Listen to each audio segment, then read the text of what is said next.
Bienvenidos a Upright, Camino a Casa. Jesús de Nazaret.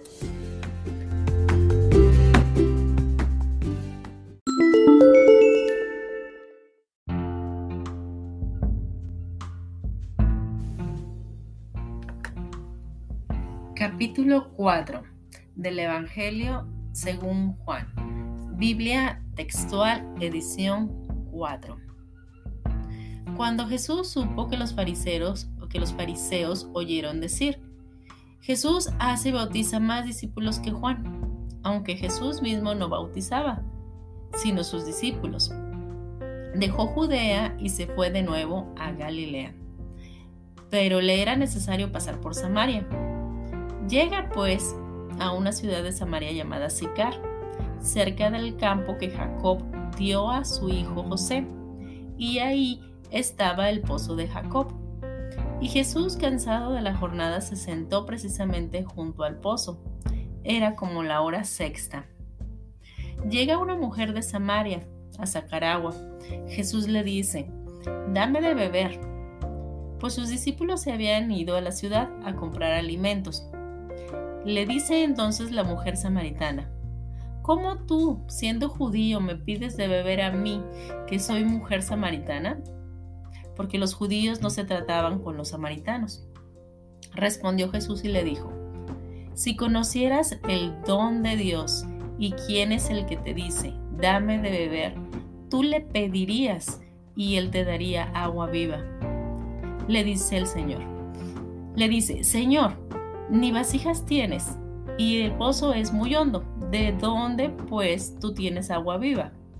¿Acaso eres tú mayor que nuestro padre Jacob, que nos dio el pozo, del cual él mismo bebió con sus hijos y sus ganados?» Respondió Jesús y le dijo: «Todo el que bebe de esta agua tendrá sed otra vez, pero el que beba del agua que yo le daré no tendrá sed jamás, sino que el agua que yo le daré se hará en él una fuente de agua que brota para vida eterna». Le dice la mujer: «Señor, dame esa agua para que no tenga sed, ni venga a sacar aquí». Le dice: «Ve, llama a tu marido y ven acá». Respondió la mujer y dijo: «No tengo marido». Jesús le dice: «Bien dijiste, no tengo marido, porque 5 maridos tuviste, y el que ahora tienes no es tu marido. En esto has dicho la verdad».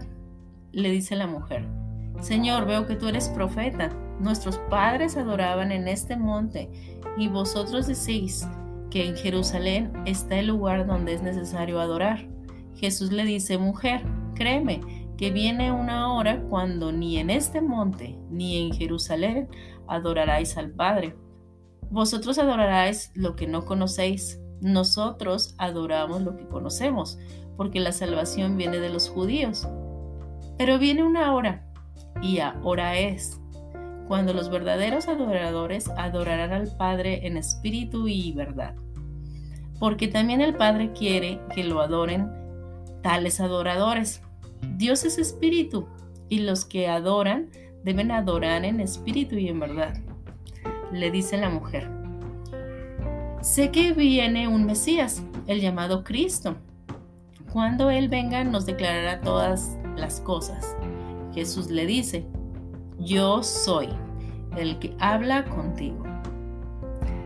En esto llegaron sus discípulos y se extrañaban de que hablara con una mujer. Sin embargo, nadie dijo nada. «¿Qué indagas o qué hablas con ella?». Entonces la mujer dejó su cántaro y se fue a la ciudad y dice a los hombres: «Venid, ven a un hombre que me dijo todo lo que hice. ¿No será este el Cristo?». Y salieron de la ciudad y fueron a él. Entretanto los discípulos le rogaban diciendo: «Rabí, come». Pero él les dijo: «Yo tengo una comida para comer que vosotros no conocéis». Se decían entonces entre los discípulos unos a otros: «¿Acaso alguien le trajo de comer?». Les dice Jesús: «Mi comida es que yo haga la voluntad del que me envió y que acabe su obra. ¿No decéis vosotros: aún faltan 4 meses y viene la siega?». He aquí os digo, alzad vuestros ojos y contemplad los campos, porque están blancos para la siega, ya que el que siega recibe salario y recoge fruto para la vida eterna, para que el que siembre se alegre juntamente con el que siega, porque en esto es verdadero el dicho, uno es el que siembra y otro es el que siega. Yo os enviaré a segar lo que vosotros no habéis labrado. Otros han labrado y vosotros habéis entrado en su labor. Y muchos de los samaritanos de aquella ciudad creyeron en él a causa de la palabra de la mujer, que daba testimonio. Me dijo todo lo que hice. De manera que cuando los samaritanos llegaron a él, le rogaban que permaneciera con ellos, y se quedó allí 2 días. Y muchos más creyeron a causa de la palabra de él. Y la mujer decía, ya no creemos por lo dicho, porque nosotros mismos hemos oído y sabido que él es verdaderamente el Salvador del mundo. Después de 2 días, salió de allí hacia Galilea, porque Jesús mismo testificó que un profeta no tiene estima en su propia patria. Cuando llegó pues a Galilea, viendo a los galileos, todo lo que había hecho en Jerusalén lo acogieron bien, pues también ellos habían ido a la fiesta. Y vino otra vez a Caná de Galilea, donde había convertido el agua en vino, y había un funcionario real cuyo hijo estaba enfermo en Cafarnaún. Este oyó que Jesús llegaba de Judea a Galilea, y fue él y le rogaba que bajara a sanar a su hijo, pues estaba a punto de morir. Jesús le dijo, si no vieras señales y prodigios, de ningún modo creeréis. El funcionario le dice, Señor, baja antes de que mi niño muera. Jesús le dice, ve, tu hijo vive. Y el hombre creyó a la palabra que le dijo Jesús, y se fue. Y cuando ya bajaba, sus esclavos salieron al encuentro diciendo, tu muchacho vive. Les preguntó pues la hora en que había comenzado a estar mejor, y le dijeron, ayer, a la hora 7:, lo dejó la fiebre. Entonces el padre entendió que aquella era la hora en que Jesús le había dicho, tu hijo vive. Y creyó él y toda su casa. Esta segunda señal hizo de nuevo Jesús cuando vino de Judea a Galilea. Fin del capítulo 4.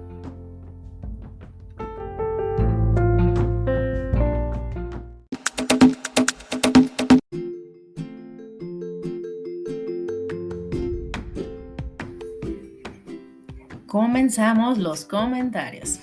Pues en este capítulo 4 tenemos mucho que comentar, así que voy a comenzar ya como va. Ok, pues vamos a ver que nuestro Señor Jesús llegó a Samaria, en el cual se sentó o estuvo descansando ahí en un pozo. El pozo era de Jacob y ahí es donde se le acerca la samaritana. Ok, el pozo de Jacob es importante porque Jacob es el que después se llamó Israel. Nuestro Señor le cambió el nombre de Jacob a Israel, y de Israel se distribuyen las 12 tribus de Israel, que son los hijos de Jacob, ¿okay? Entonces aquí vemos claramente que los samaritanos pertenecían también al linaje de Jacob o linaje de Israel, pero no se hablaban entre sí o no llevaban buena comunicación o los trataban como menos, porque los samaritanos se mezclaron con extranjeros. O sea, ya no era el linaje directo de tribu con tribu, sino que empezaron a mezclarse con extranjeros. ¿Cuándo sucedió eso? Sucedió con el imperio asirio. Cuando el imperio asirio, nos lo narra en el Antiguo Testamento, entra y desbarata completamente las ciudades y los lugares donde estaba las tribus de Israel. En este caso le tocó a las tribus del norte. Les platico así a grandes rasgos. Las 12 tribus se distribuyen así. 10 en la parte norte, que sería incluyendo aquí los samaritanos en el norte, y 2 en la parte sur, que sería el reino de Judá. Entonces, la parte que atacaron los asirios fue la parte norte, pero ¿por qué la atacaron y por qué Dios permitió que la atacaran?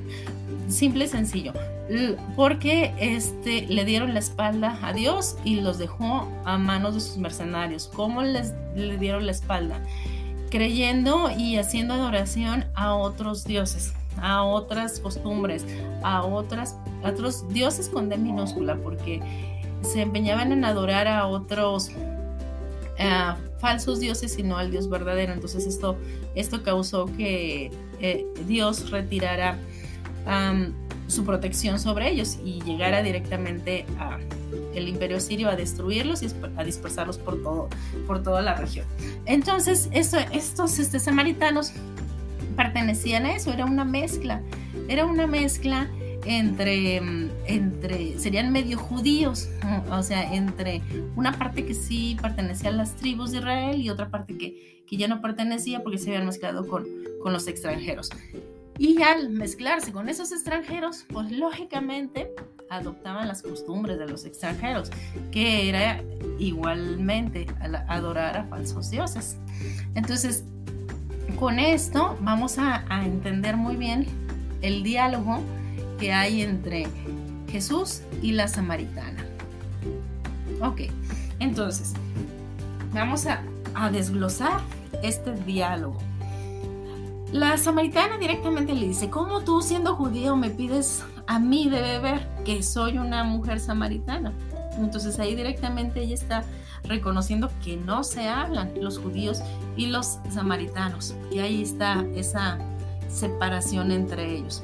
Entonces Jesús le contesta: si tú conocieras el don y quién es el que te lo dice, dame de beber, tú le pedirías y él te daría agua viva. Él está diciendo que si tú reconocieras al Dios viviente que está ahí enfrente de ella, le pedirías agua. Esa agua representa el Espíritu Santo, y el Espíritu Santo es el que te da vida eterna. Ok, entonces aquí nos está diciendo la samaritana, reconociendo de que ella pertenece a las 12 tribus de Israel, porque dice que ¿acaso eres tú mayor que nuestro padre Jacob? O sea, reconociendo que es de las tribus, aunque se hayan mezclado con extranjeros, parte de ellos seguían siendo de las 12 tribus. Entonces nuestro Señor Jesús sigue insistiendo: todo el que beba de esta agua que Él está ofreciendo, recordemos, agua, espíritu, el Espíritu Santo, no tendrá nunca más sed. O sea, ya nunca más, pero no está hablando en el sentido carnal, sino en el sentido espiritual. Él está diciendo que a la hora de que recibas esos ríos de agua viva, el Espíritu Santo estarán dentro de ti y brotará como una fuente que nunca se secará, porque una vez que recibas el Espíritu Santo, esa fuente es para vida eterna. Es hermoso comprender esto, y es hermoso comprenderlo porque nosotros podemos pedirlo, así como les comentaba en el episodio pasado. Aquí a la samaritana le vuelve y le insiste, o sea, si tú supieras, o sea, si tú te dieras cuenta, lo pedirías. Así estamos nosotros. Si nosotros nos diéramos cuenta, estaremos pidiéndolo. O sea, inmediatamente tenemos que pedirle al Señor: dame esa fuente de agua viva, dame de tu espíritu. Y con eso ya teniendo el Espíritu de Dios directamente, es maravilloso, es grandioso lo que le dice aquí a la samaritana. Y hay otra cosa que marca en este diálogo, el diálogo en el cual le dice nuestro Señor Jesús, que es cierto que dijo que tuvo 5 maridos y el que tiene ahorita no es. Vamos a analizar lo que significa que tuvo 5 maridos. Ok, 5 maridos, viéndonos el ámbito espiritual. Cuando el Espíritu Santo se fusiona en el cuerpo, llega a ser uno solo, al igual como cuando está el varón y la mujer, marido y mujer, que se fusionan, hacen uno solo. Así es el Espíritu del Señor se hace uno solo dentro y no hay cavidad para ninguna otro espíritu, ninguna otra adoración, no hay absolutamente nada.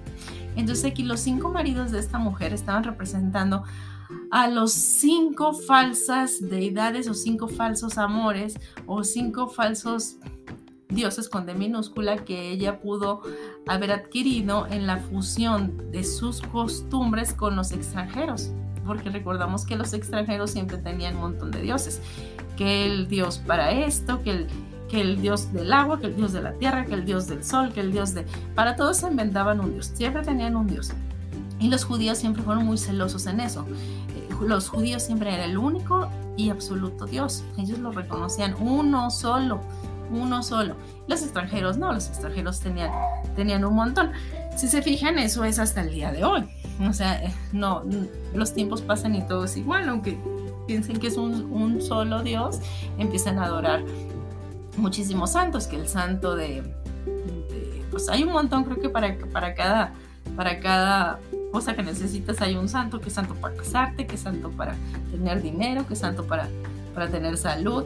Y pues no hablemos de las vírgenes, hay un montón de vírgenes, que es la de Fátima, que es la de Jerusalén, de Guadalupe, de todos lados, todas las regiones tienen sus falsos dioses. Entonces Jesús aquí le está diciendo a la samaritana que él no importa, o sea, aunque hayas hecho lo que hayas hecho y hayas adorado y hayas amado a quien sea y hayas hecho lo que hayas hecho, Él te va a limpiar y nunca más vas a volver a tener sed, nunca más vas a ir a andar buscando a otros dioses, nunca vas a andar buscando a otros falsos dioses, no irás a adorar a falsos dioses, porque Él te va a llenar, Él te llena por completo y no hay necesidad de andar buscando, porque Él va a estar dentro de ti. ¿Ok?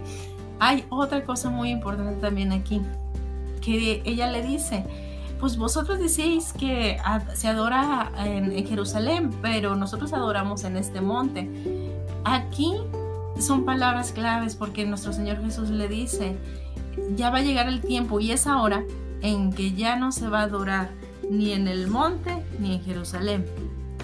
¿Qué estaba diciendo?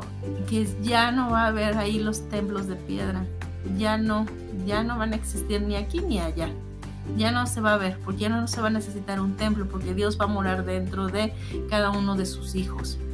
¿Por qué? Porque Dios está buscando adoradores en espíritu y en verdad. Esos son los verdaderos adoradores que Él quiere, porque aquí en la lectura nos dice Él es espíritu y por lo tal Él quiere que lo adoremos en espíritu. Y tal cual, al final de la conversación le dice la samaritana, oye, yo sé que viene el Mesías, o sea, ella sabía que venía el Mesías. Y Jesús le dijo directamente, yo soy. Que es clave es el decir yo soy, porque así se le presentó en el Antiguo Testamento cuando le decían, ¿cómo te llamas? Yo soy. ¿Quién eres? ¿Cómo me voy a...? Cuando Moisés iba a sacar al pueblo de los egipcios, le decía, oye, pues dime el nombre para decirles que Dios es el que me está mandando. Y él le decía, yo soy. O sea, él nunca se puso nombre, porque no tenía nombre. ¿Cómo va a ponerse nombre el Creador? Él nunca tuvo nombre. Hasta que vino, se hizo carne y habitó entre nosotros. Entonces sí, hay Jesús de Nazaret, que es el nombre que nos dio, por el cual se dobla cualquier rodilla en el mundo, todos tiemblan, potestades, todo. Entonces este capítulo tiene mucho que desglosar, está bien bonito, espero que les haya quedado muchas cosas ahí en el corazón. Hay tanto que comentar. Por ejemplo, también lo del hombre que buscaba a Jesús para que le sanara a su hijo. Lo que le determinó la sanación es que creyó. Sí, porque creyó en Jesús, su hijo fue sano. Eso es lo que tenemos que tener tan importante. Sin fe es imposible agradar a Dios. Sin fe, o sea, él creyó y su hijo se sanó. Otra plática también muy importante ahí es entre los discípulos, que los discípulos les decían, oye, pues ven y come algo. Y él dijo, pues los discípulos todavía no entendían, porque como todavía nuestro Señor no había hecho el sacrificio expiatorio en la cruz, el Espíritu todavía no había sido derramado, entonces el entendimiento de sus discípulos todavía estaba cegado, hasta que después entendieron por medio ya del Espíritu Santo que lo recibieron. Pero ellos les decían, oye, pues alguien te trajo de comer, ¿por qué no quieres comer? Y él les contestó que mi comida es que haga la voluntad del que me envió y acabe su obra. Entonces cuando él contestaba eso, pues no le entendían absolutamente nada, porque incluso todavía no entendían que su comida, o sea, la comida es hacer la voluntad. Es exactamente lo mismo ahora. O sea, si nosotros hacemos la voluntad del Padre, eso nos alimenta, nos da fuerzas, nos da energía. Es un alimento espiritual, no es un alimento carnal. Hacer la voluntad del Padre te alimenta espiritualmente. ¿Y qué quiere el Padre? Adoradores en verdad y en espíritu. Misericordia quiero, no sacrificios. Ayudar. Ámense los unos a los otros. ¿De qué les sirve amar a los que los aman? Aman también a sus enemigos. Ayudar. Eso es lo que quiere. Es el ministerio, lo que hacían desde los profetas, lo que vieron los profetas, lo que sería ser una persona recta, ser justo, camina con rectitud, con lo que le gusta a nuestro Señor Jesús. Exactamente eso. Bueno, pues hasta aquí los dejo. Espero que haya sido de reflexión, que les haya quedado algo en su corazón, que tengan mucha paz y bendiciones. Gracias por escuchar.